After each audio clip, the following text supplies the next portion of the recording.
Thank you so much, Maria. All right. And welcome everyone again. Today we're going to talk a little bit about strategies for effective instruction, fundamentals of adult education instruction. And the content is taken from CalPro's new community of practice, or we call it COP. We develop a new COP each year. And this year we're focusing on evidence-based instructional strategies. And you can request this training, which goes much deeper into each of the concepts we discussed today. For you and your colleagues, with 8 or more participants in your region, CalPro will send a trained facilitator to your site. And I'll share more information about this later, but now let's get started. So let us start by learning a little bit about you. If you are able to type in the chat to respond to the 2 questions on the screen. So what brought you here? What attracted you to this webinar? And what do you hope to gain through today's webinar? If you could tell us a little bit about you and your goal for today, that would be great. And oh, thank you, Maria, for putting the question in the chat as well. While everyone is typing, I'd like to ask that throughout the webinar, if you have any questions, please put them in the chat and we'll try to answer as many questions as we can. And if we run out of time, we will be following up with an email. So please don't be shy. Send your questions our way. Also, as with most of CalPro training, this webinar promotes active participation and co-construction of knowledge. So there will be a handful of interactive activities. Please be ready to share your insights and practices. So we will learn from each other, right? All right, I see some responses coming in. All right. Oh, thank you, Christy. Great to see you. All right, thank you. Evidence based best practices, great. To improve your teaching, thank you, Julia. Let's see. Supervised CTE. Oh, yes, great. Thank you, Laurel. And I'm seeing AI implementation. Interesting. Yes, definitely. Everyone's talking about AI these days, right? Andragogy. Yes. Thank you. All right. Keep those goals coming. Thank you. Great to learn about you. Thank you for sharing. All right. I'm going to move forward, but please, I will read all the comments after the webinar. So please share, keep sharing your introduction and your goals. All right. So here's our agenda today. We're going to talk about our objectives, and we go into asset-based approaches and andragogy and how they overlap. Then we'll talk a little bit about formative assessment, differentiated learning, and we will wrap up and close. And objectives, participants will be able to describe the importance of understanding adult learners' strengths, goals, and aspirations. And then we will define formative assessment and identify at least one way to design differentiated instruction. Does that sound good? All right. So, like many of you do probably in your classroom, I wanted to check your prior knowledge first.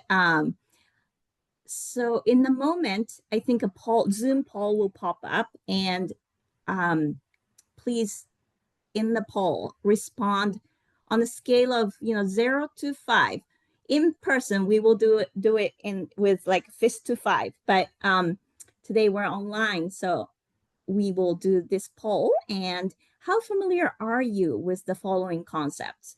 We have andragogy, asset-based approaches, formative assessments, and differentiated instruction. So if you could look at the poll and respond with your answer.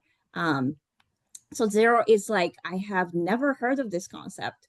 1 is, I know I've heard of this, but I'm not sure exactly what it is. And, 2 is about, oh, I know the concept, but I've never actually implemented in the class. And 3, 4 would be, I've implemented this concept with varying degrees of success. And 5, like, I'm a pro. I routinely incorporate this concept effectively in my classroom. You might need to scroll down to see all 5 concepts. All right. It looks like 80% participated. Great. We'll wait for maybe 10 more seconds or so. Can you hear me? Yes, yes. This is Kathy Wilcox. I'm not able to, my name's not on the Dropbox for the chat. I wrote down something, but nothing showed up. Oh, And I would like to be able to, for you to see me, but how am I getting on there? yeah, Maria, can My you name's help up there, us? but that's it. So Kathleen, after you type something into the chat, did you get a chance to press enter? And that will send your chat to the I rest did. of us. Nothing happened. Oh, and make sure that your chat is at everyone. So you don't have to find your name, just make sure that it's at everyone. So if you found a list with names, look for the one that says everyone. Okay. All right, thank you. All right, I'm gonna end the poll. Thank you. Most people, 30 out of 35 people responded. Thank you. So I think you can see the results, right? It looks like I don't know. some of you have never heard of, there's a great balance of different responses for andragogy, asset-based approaches. This is probably a little bit harder. It seems like there are more lower numbers on this one. And formative assessments, this concept is more common and popular, or people are more familiar with this. I see lots of 5s and differentiated instruction as well. This concept is more familiar to you. Okay, I'm gonna stop share. Thank you for doing the prior knowledge check. All right. Okay, so now let's talk about asset-based approaches in andragogy a little bit. So this is a quote from Diana Turk, the director of teacher education at NYU. She said, most organic learning builds on what students already know. In order to reach students, we have to know what they know, not just what they don't know. We need to see them and have them see themselves as capable learners who can learn and do anything. What do you think about this? Are there any words or phrases that resonate with you the most, or something that stand out to you? Do you agree? Please feel free to share in the chat words or phrases that resonate with you the most.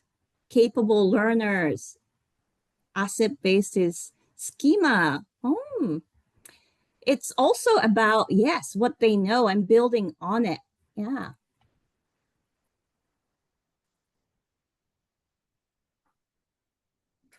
Yeah, need to know your students. Yes. Activate background knowledge and experiences. Thank you. Yes. Growth mindset. Yes, we're going to talk about that too. Definitely. Yeah. We can learn and do. Yes. Okay, building on prior knowledge. Great. And here is the more of a definition. An asset-based approach recognizes students' experiences as strengths and focuses on their existing strengths, including resilience, multilingualism, and community knowledge. Oh, I think somebody is off mute. If please make sure you yeah, can you mute yourself if that was you? Thank you. All right. And what are some of the strategies for applying asset-based approaches? So first one is use language that affirms students' belonging and potential, right? For example, when students are having difficulty, instead of using alarming language, you can say, we believe in your potential and we are here to support you in reaching your goals. So use the language that's affirming students' belonging and potential. And second one, this is somebody said growth mindset. So reframe mistakes and reinforce the idea that abilities can develop through effort, strategies, and support. So teachers and school staff can say struggling with this concept is part of the learning process. With efforts, good strategies, and support, you can master it. That's the message you want to send. And this reinforces the idea that intelligence and ability are not fixed, which is, especially empowering for students who may feel underprepared. And the third one is integrate students' prior experiences and cultural contexts into teaching and advising. So include materials that are relevant to students' backgrounds, experiences, and goals. For example, if your student goal is to work in healthcare, use healthcare examples in math, or it could be construction or cooking or figuring out taxes or credit card interest rates, or so contextualizing the content would really help. And you can also, in ELA or science or social studies, you can incorporate students' native language or elements from their cultures or communities, right? So that is basically asset-based approaches. And now let's connect asset-based approaches to andragogy. Adult learners bring distinct learning needs and preferences and strengths when compared to K-12 students.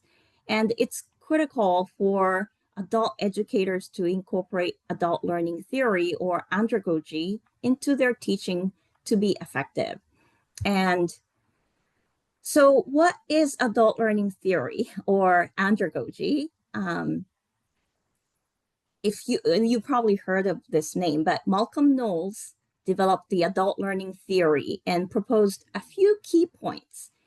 Adult learners bring a wealth of experiences and prior learning, so leverage and honor those experiences.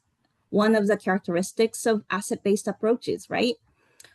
And adult learners often have specific motivations or reasons for learning.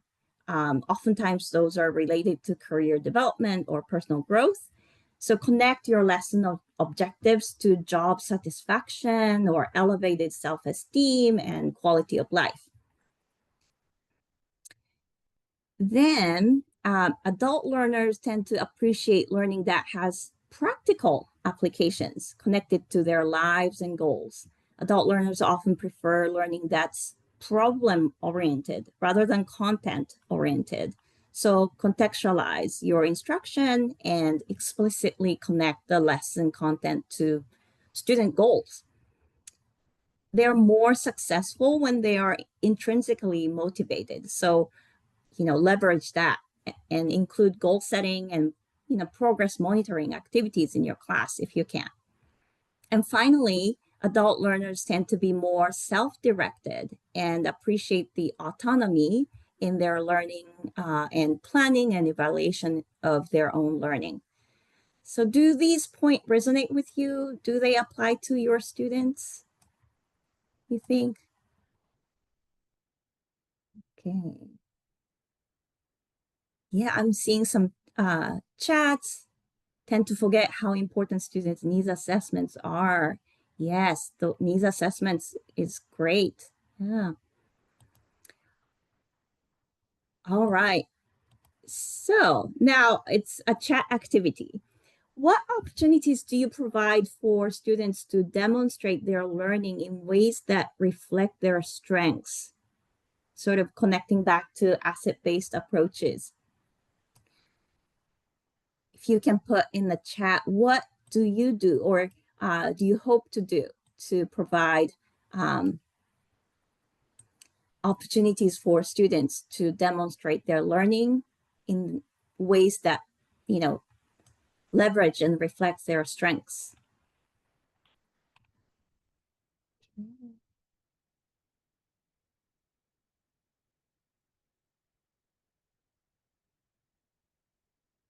Yeah. Oh, Scott, I see. Your students tend to keep their personal lives private, so it's difficult to know what they know. Yeah, I think um, these conversations can, you know, happen anytime during the, you know, semester or a learning period, but yeah, building trust and sort of, you know, helping them open up is part of the classroom experiences that we can provide, right?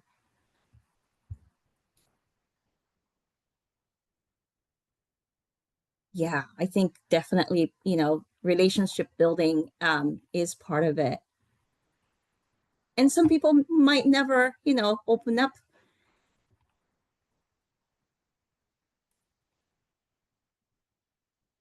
Use of technology, Debbie, thank you. And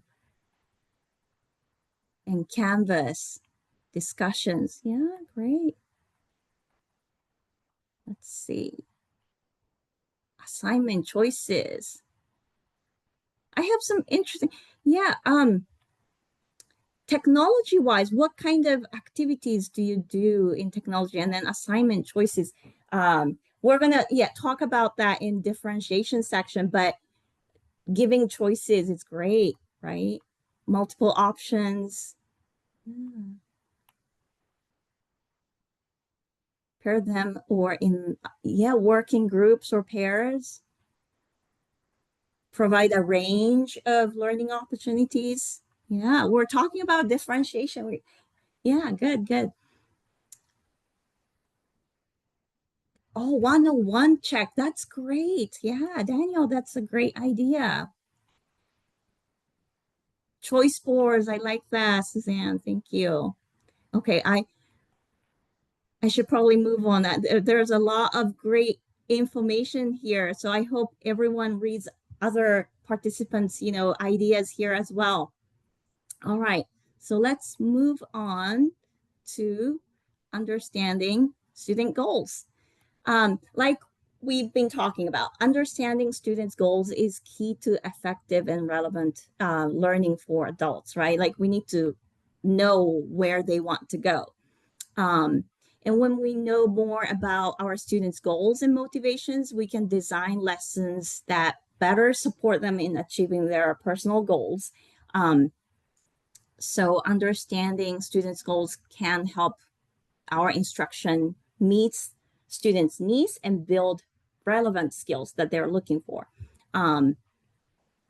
It's also critical to connect what students are learning in class to their goals so that it's explicit. I think maybe some people talked about this in the chat.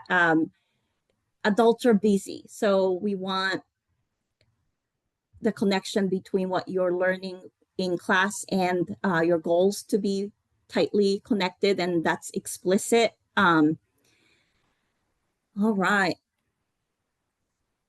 So now let's talk about what research says about goal setting. And research shows adult learners with specific goals in mind are more likely to persist in their studies. And primary incentive for learner persistence is their ability to set a goal and see progress in reaching that goal.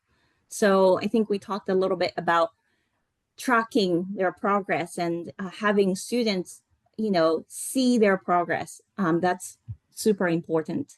And we will talk about that in, formative assessment section as well. And also specific and challenging growth goal that individuals strive to achieve based on their own previous best effort or performance result in better engagement and achievement. Some keywords here. So challenging goal and comparing to previous best effort or performance, their own previous effort or performance, not comparing to other people. So that's an interesting point, right?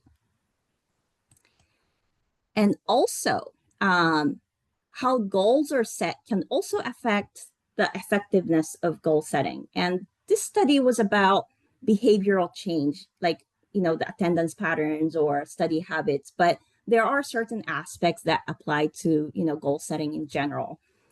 So goal setting is an effective strategy for behavior change, and it is particularly successful when the goal is challenging, set publicly, and it's collective, like a group goal, and combined with external face-to-face monitoring without judgment. Isn't that interesting?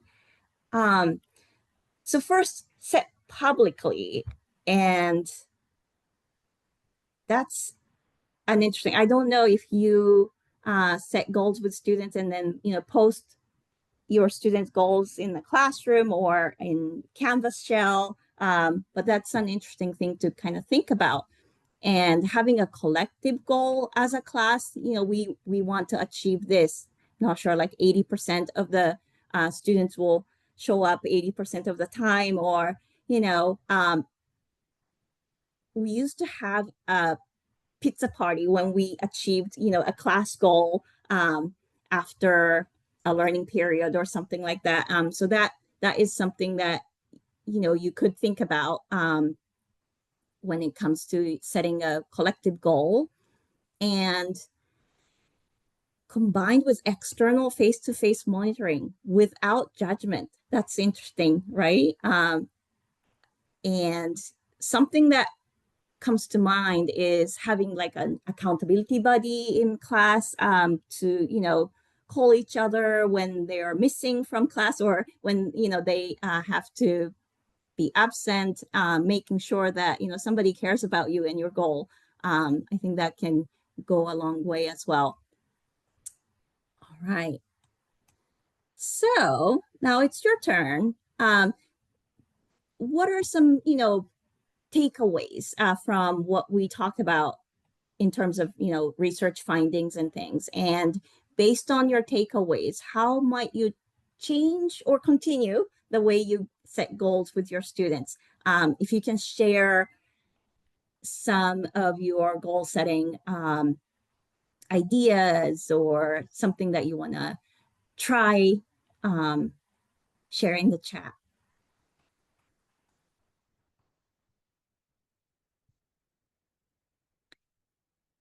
Yeah, thank you, Kathleen. Some students are very private and don't want to share.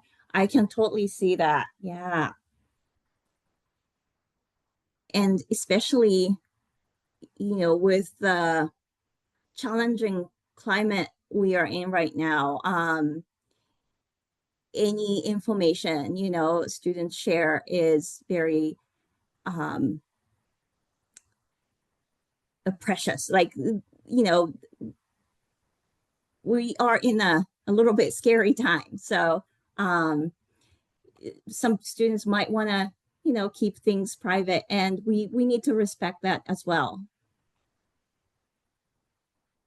All right, goal setting helps redefine what you're doing in class. Yes, thank you. And, Christy, thank you. The goal needs to be proximal and smart. Yes, yes, yes. No, I'll be a doctor in 2 years. Right, right, right. Yeah, create steps to a big goal, right? Okay.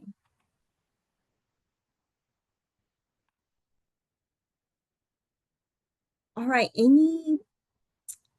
yeah, thank you, Kathleen. We definitely don't want to have confidential info posted on, Canvas shell or anything like that. So yeah, keep confidential information confidential, definitely.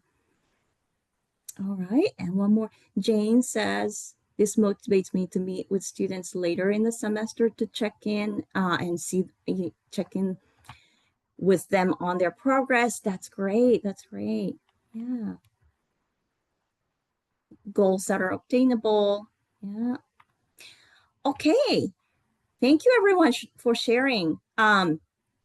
Let's move on to talk a little bit about data-informed instruction.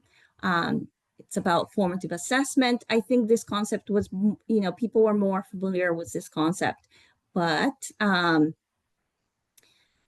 yeah, when we say data, students' goals and prior knowledge and cultural assets are all important data to consider when planning instruction, right? And as we discussed, analyzing what students already know and what the gap is between their goal and the current status is also important. And so now let's move on to understanding students' needs and leveraging strengths in terms of academic skills and content knowledge. So why should we use assessment data or other student learning data to plan your instruction? Learning data can help inform, prioritize, or differentiate instruction. So learning data provides insights into students' strengths as well as weaknesses, right? Helping us understand where students are excelling or struggling. And by analyzing these data, we can identify what areas need immediate attention and we can plan lessons accordingly. We can also differentiate our instruction to meet the varied needs of our students, offering more challenging materials to advanced students and additional support to those who need it. And learning data can also help reflect on our own teaching and improve instruction. Assessment data allows us teachers to evaluate the effectiveness of our teaching and identify areas for improvement, right? You can reflect on the data and adjust the instructional methods. Like I tried to do this with, this approach, but it obviously didn't work. So I need to change that. So that kind of reflection can come from data collection. And we can also use learning data to provide timely feedback to improve performance. So learning data enables us to give students immediate feedback on their performance and helping them understand their progress and areas for improvement. And, the timely feedback can motivate students to make necessary adjustments and improve their performance. Remember, like adults like to know and monitor their own progress. So that could be part of that. And learning data can help create actionable next steps. Based on assessment data, we can develop specific targeted action plans to address students' needs. And these plans might include, additional practice or targeted interventions or enrichment activities to support student growth. And finally, learning data can support continuous improvement. Learning data fosters a culture of ongoing assessment and refinement, encouraging both teachers and students to develop growth mindset and strive for continuous improvement. And by regularly analyzing and acting on this data, teachers can ensure that the instructional practices, changes or evolve to meet the needs of our students. So how do we get data? Learning data. We can collect learning data through formative assessment. And before we move forward, we want to look at this definition. So this is from the Council for Chief State School Officers. Formative assessment is a process used by teachers and students during instruction that provides feedback to adjust ongoing teaching and learning to help students improve their achievement of intended instructional outcomes. That was a little bit mouthful, but any words or phrases that stand out to you or resonate with you or you have questions about?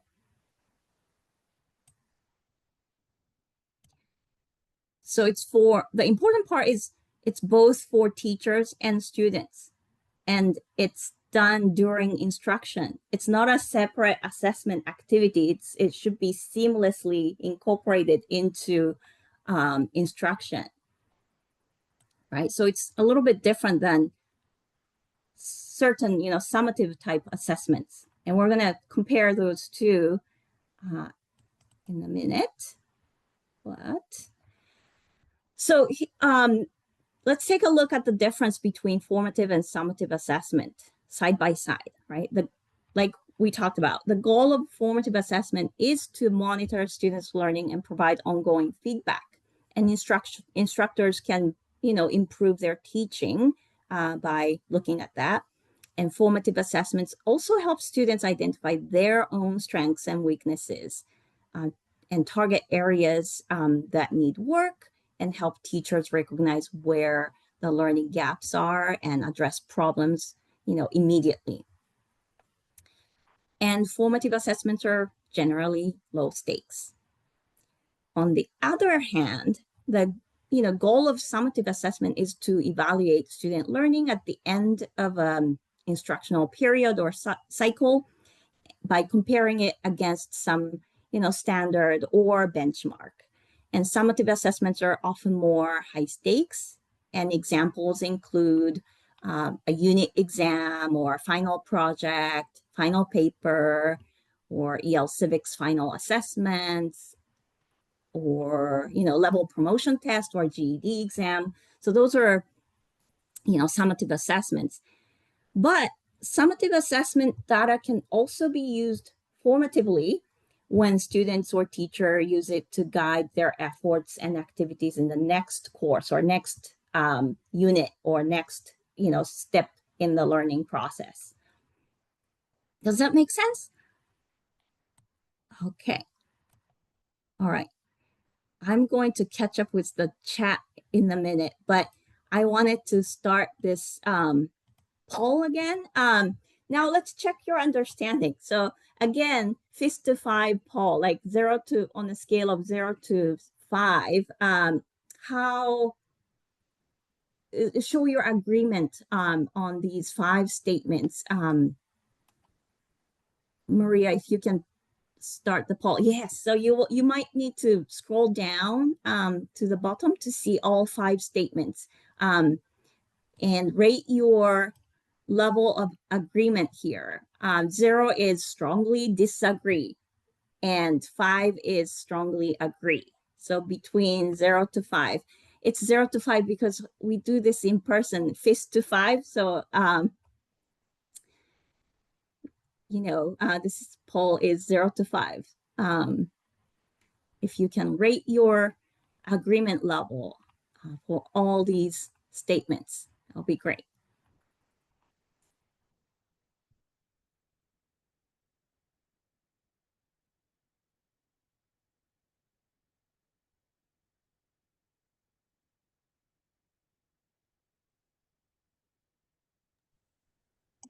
Ms. Sachiko, we have a question from Julia. Yes, yes. I'm not seeing the poll. Has it been put out there? Yes, and there's a chance it might have popped up in a separate window from your Zoom.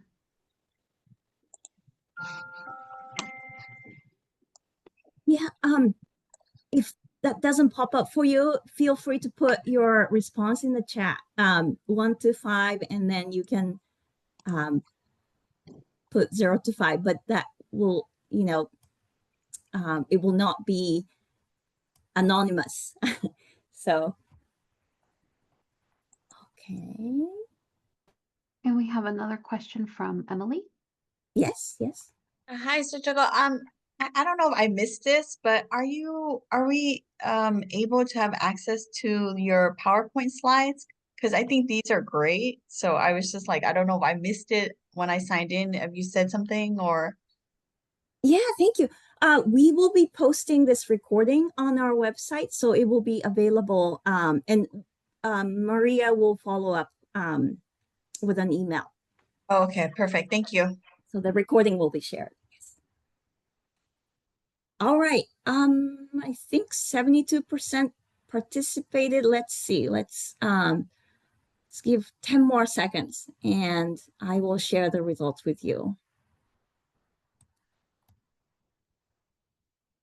And I apologize for the technical difficulties some of you are experiencing. That's always a little bit challenging, but okay. All right. So I'm going to end the poll now and let's see.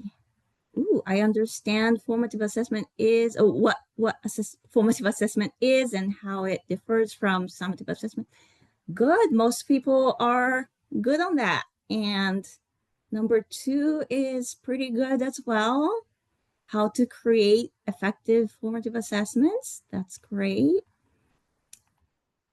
Wow, you guys are superstars. Number 3 is great. You can adjust your teaching strategies based on the results. But yeah, and don't worry if you're not feeling super confident in this. But please consider, taking the full community of practice or bringing it to your agency to learn with your, practice with your colleagues. Like I said earlier, CalPro offers a longer, in-depth version of this training as community of practice. So please consider bringing this to your agency if you are, if you are wanting to learn more about this. Let's see. And I feel confident in providing timely and actionable feedback. Feedback is challenging, but it looks like most of you are feeling confident here. That's great.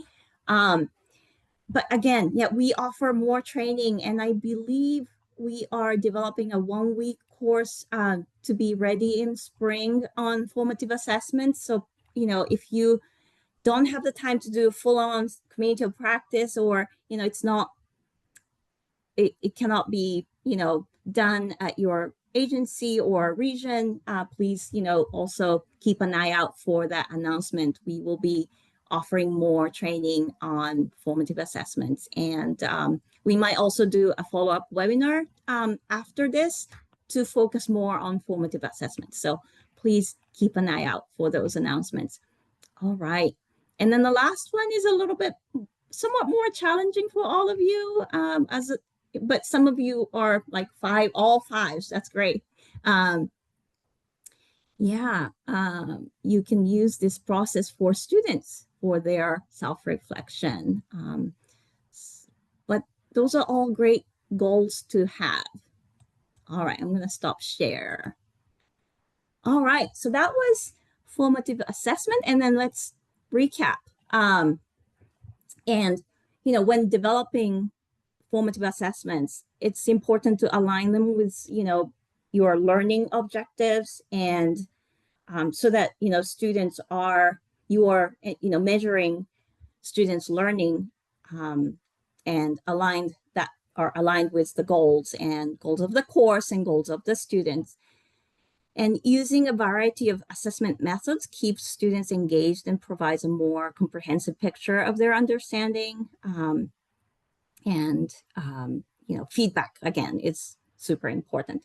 But anyways, when you're creating formative assessment, these are the questions you should be asking, critical learning questions for formative assessment. So what learning outcomes are important for your students?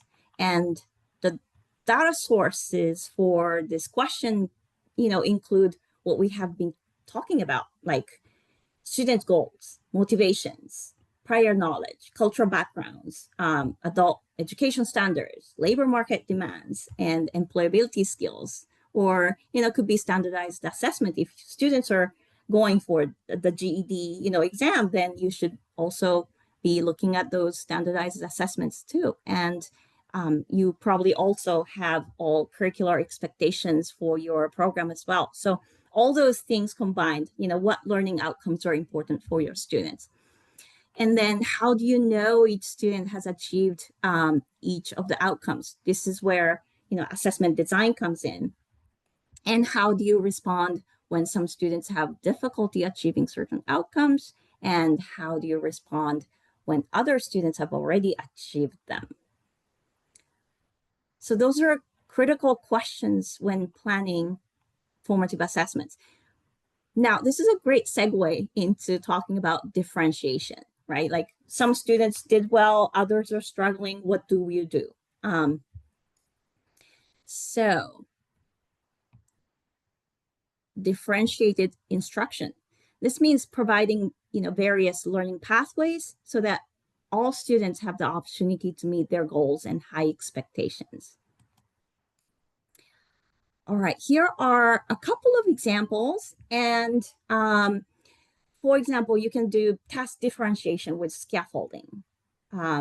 Some examples are, providing multiple differentiated writing prompts, or using graphic organizers or sentence frames for students who needed a little bit more support for writing, or could be reading. And listening assignments with different sets of questions. Students might be listening to the same listening material, but then questions can be different. And second example approach, is collaborative learning with grouping strategies. Students can collaborate on a project in mixed ability groups, and students can take on different roles. For example, let's say students are working on, this staff interview article, and some students can come up with all the interview questions. Others can summarize the interview results and do the write-up on it. Others can, write caption for the photos that they're including. Or so students can do a project together in the mixed ability groups and take different roles. Or students can work in likability groups to focus on developing targeted skills. You can have stations, and one group is focusing on, summarizing a whole article. Another group is focusing on vocabulary building, or depends on, your formative assessment results. Okay, some other examples. Personalized learning. Students can choose their own articles to read and create projects based on their interest. They can pick their own, article, or you can have 5 options and students can pick. Number 4, active learning with student choice and voice. For example, students can choose a topic for a research project and decide how to present their findings. It could be a report, written report, or a video, or creating a model, so that students have autonomy in their own learning. So those are some sample ideas for differentiation. But what about you? How can you vary content or process or product to meet different students' needs? This is our, second to last chat.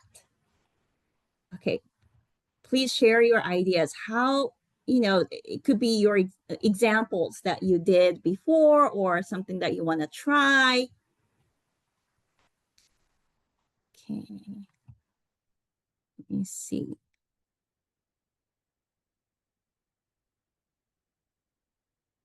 I wish we had some music while we wait for the chat to come in.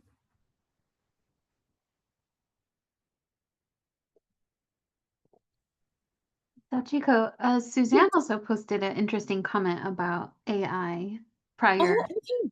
Mhm. Let me see. Sorry, I'm not very good at catching up with all the chats. Can you read it to me? Or can Suzanne, do you want to come off mute and share or? Yeah, I can come off mute. Yeah. I was mentioning that you can differentiate the entire lesson using AI. So you can level the instruction for the student and not hold the rest of the class back. I think that's important because uh, we have multi-level class participants, and it's not necessary to teach to the middle when you can Exactly. use AI and just submit, like provide the lesson material to the student. You can tell AI basically anything, and there's like maybe 4 choices on which AI to use for lesson adjustment and modification. You can even use ChatGPT if you wanted to. Just tell them, like, I have a student uh, whose language uh, proficiency is low. Uh, how would you, like, can you put this into a level, and then you tell them what the level would be, and then the lesson will just be modified and you just hand it to the student or work with the student.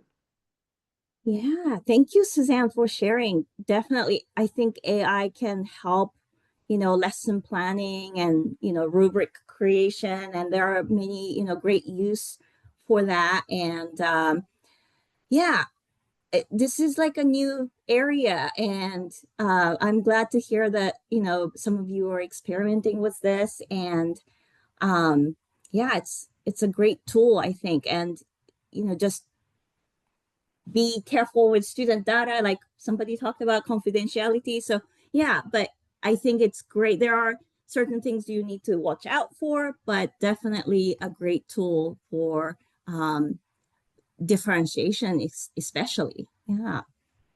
And Christy says you can, same topic text, but different level. AI can help create different reading levels.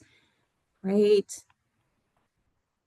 You can adjust material, resources, level of complexity. Great, thank you, Nora. Break down tasks into smaller segments. Excellent, Jackie, thank you. Yeah, also like AI. Oh, thank you for sharing the choice boards. Yes, thank you, Suzanne. Okay, collaborative learning, Kathleen, great. And let's see. Using LLMs to come up with problem scenarios. Great. Problem-based learning. Excellent. Oh, Christy, do you want to come off mute and share? Sure. Large language model just means ChatGPT, Google Gemini, Claude, all of those.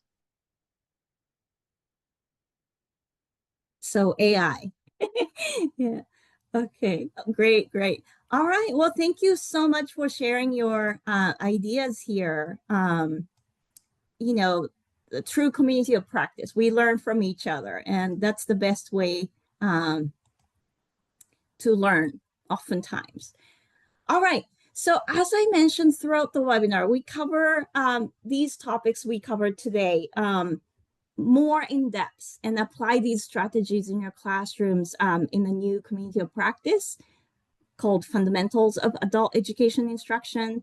And the COP, the goal is to equip instructors with practical tools and strategies to implement evidence-based instruction in adult education.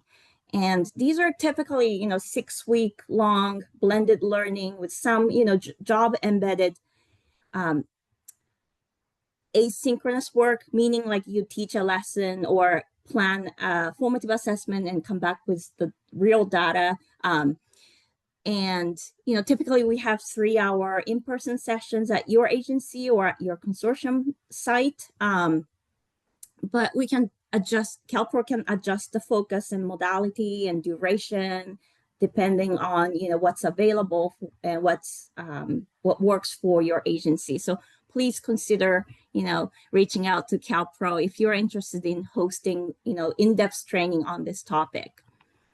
All right, so we're almost time, but if you could share one thing that you learned today, and what is one topic you'd like to learn more or review further.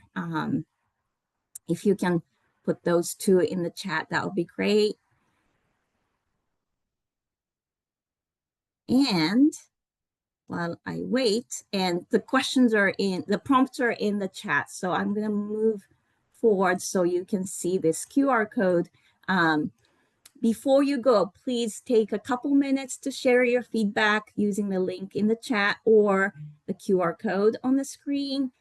We really appreciate your feedback, and we use it to improve our future webinars. And we're planning our next webinar in late fall. And on formative assessment, we're going to go, dig deeper. So please keep an eye out for the announcement in the coming weeks. All right, I'm going to check the chat. Thank you. Collaborative goals. Oh, great, Annie. Yeah. Please let us know how it goes. And differentiated instruction. More options. Yes, thank you, Jane. But Belen, being reflective about my role as a teacher. Wonderful. Excellent. And let's see, Suzanne says, term asset-based approaches, sorry. Great. Formative assessment, more scaffolded learning. Okay, great. Lots of chats coming in. Thank you so much. All right.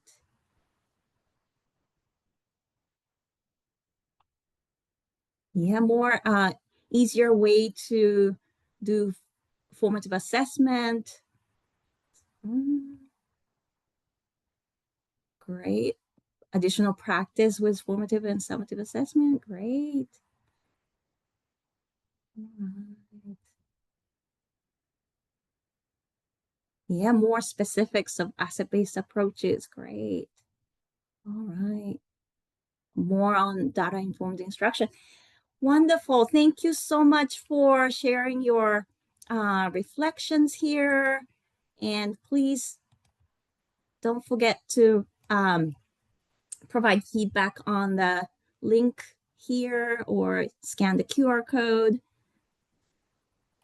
Thank you again so much for joining us today. And let's see. Here, I see two new. Thank you so much, Nora. Thank you, Sue. Thank you, everyone. All right. All right.